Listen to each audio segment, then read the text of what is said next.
morning, Lincoln Lions, and happy Monday. I hope you had a wonderful weekend. We're just going to spend a couple more days on author's purpose. So let's review. Author's purpose is as easy as pie. And here we have pie, P-I-E. The first reason an author writes is to persuade or to convince the reader. Next, we have inform, to give or teach us information. And our last reason we have to entertain, for it's a story for our enjoyment.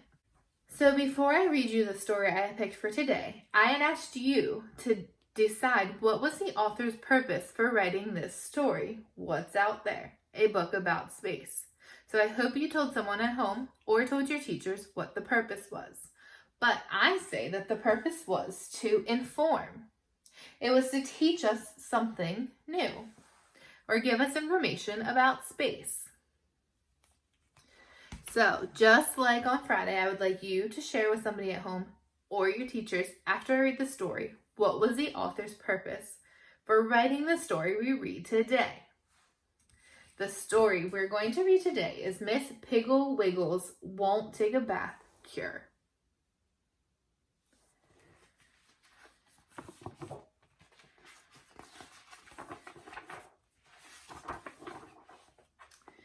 Mrs. Piggle Wiggle lives here in our town. She has brown sparkly eyes and long brown hair, which she usually wears in a knot on top of her head. She has a dog called Wag and a cat called Lightfoot, and she lives in an upside-down house.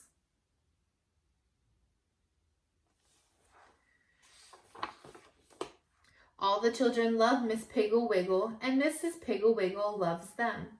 She is always ready to stop whatever she is doing and have a tea party, and she is glad to have children dig worms in her petunia bed. In fact, Mrs. Piggle Wiggle just naturally understands children, which is of course why all the parents call her Miss Piggle Wiggle.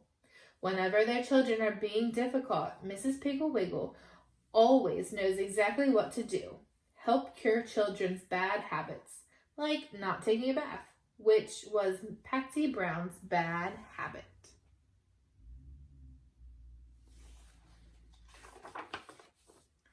Up to the time of this story, Patsy was just an everyday little girl.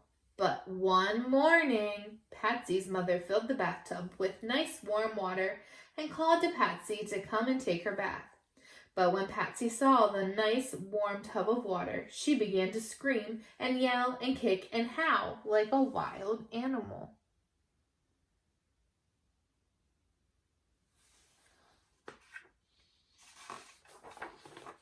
Naturally, her mother was quite surprised to see her little girl acting so peculiar, but she just said, "Now, Patsy, stop all this nonsense and hop into the bathtub." Patsy ran for the bathroom, yelling, "I won't take a bath. I won't ever take a bath. I hate baths. I hate baths. I hate baths." Patsy's mother let the water out of the tub and went downstairs to telephone Mrs. Piggle Wiggle. She said, "Hello, Mrs. Piggle Wiggle. This is Patsy's mother, and I am having such a time this morning. Patsy simply will not take a bath." Why do you think Patsy won't take a bath?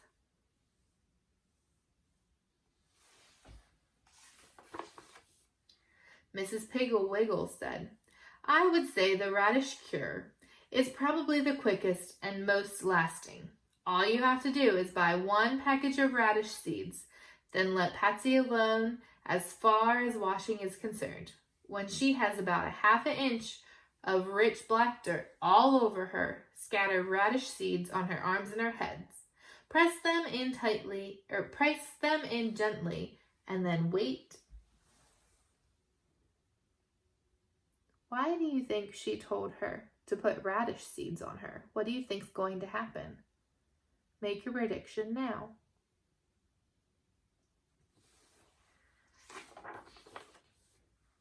The next morning, Patsy's mother didn't say one single word to Patsy about a bath.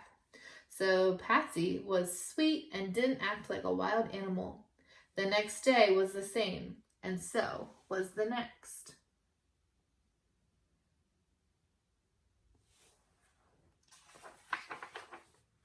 When Sunday came, Patsy was rather dark, blackish gray color, so her mother suggested that she stay home from Sunday school.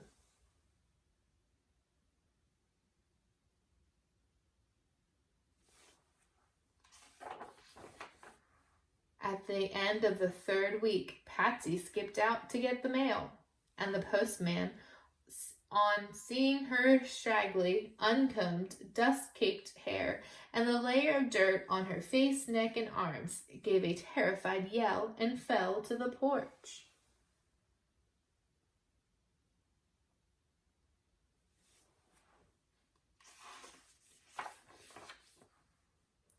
Patsy's parents decided to keep Patsy indoors all the time after that, but Patsy seemed quite happy. Of course, it was getting hard to tell how she felt as her face was so caked with dirt that she couldn't smile, and she talked oik is, I am Etsy and I own AF. And she just had to take little tiny bites of food because she couldn't open her mouth more than a crack.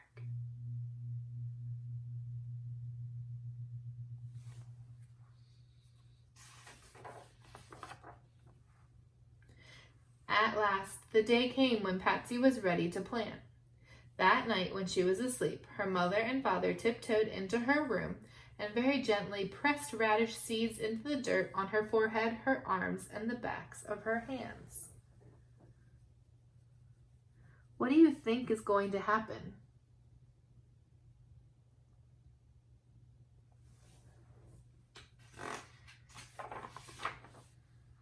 Some days later, Patsy woke up one morning, and there on the backs of her hands and on her arms and on her forehead were green leaves.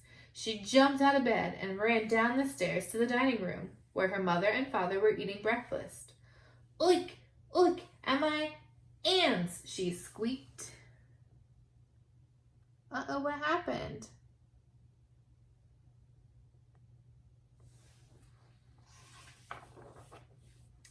Her mother went over to Patsy, took a firm hold of one of the plants on her forehead, and gave it a quick pull. Patsy squealed again, and her mother showed her the little red radish she had pulled. How does Patsy look right now? What do you think she's thinking or feeling? What do you think's going to happen on the next page?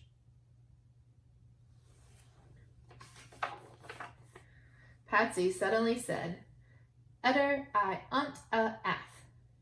What did you say, dear? Asked her mother, busily pulling the radishes and putting them in a neat little pile on the dining table.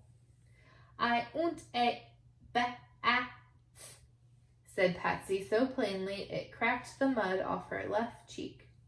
Patsy's mother said, I think it had better be a shower.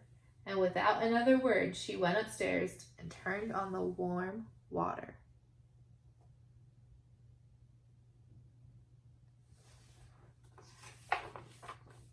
Patsy was in the shower all that day. She used up 2 whole bars of soap, and she didn't even come out for lunch. But when her father came home for dinner, there she was, waiting for him at the door, cleaning and smiling. And in her hands, she had a plate of little red radishes.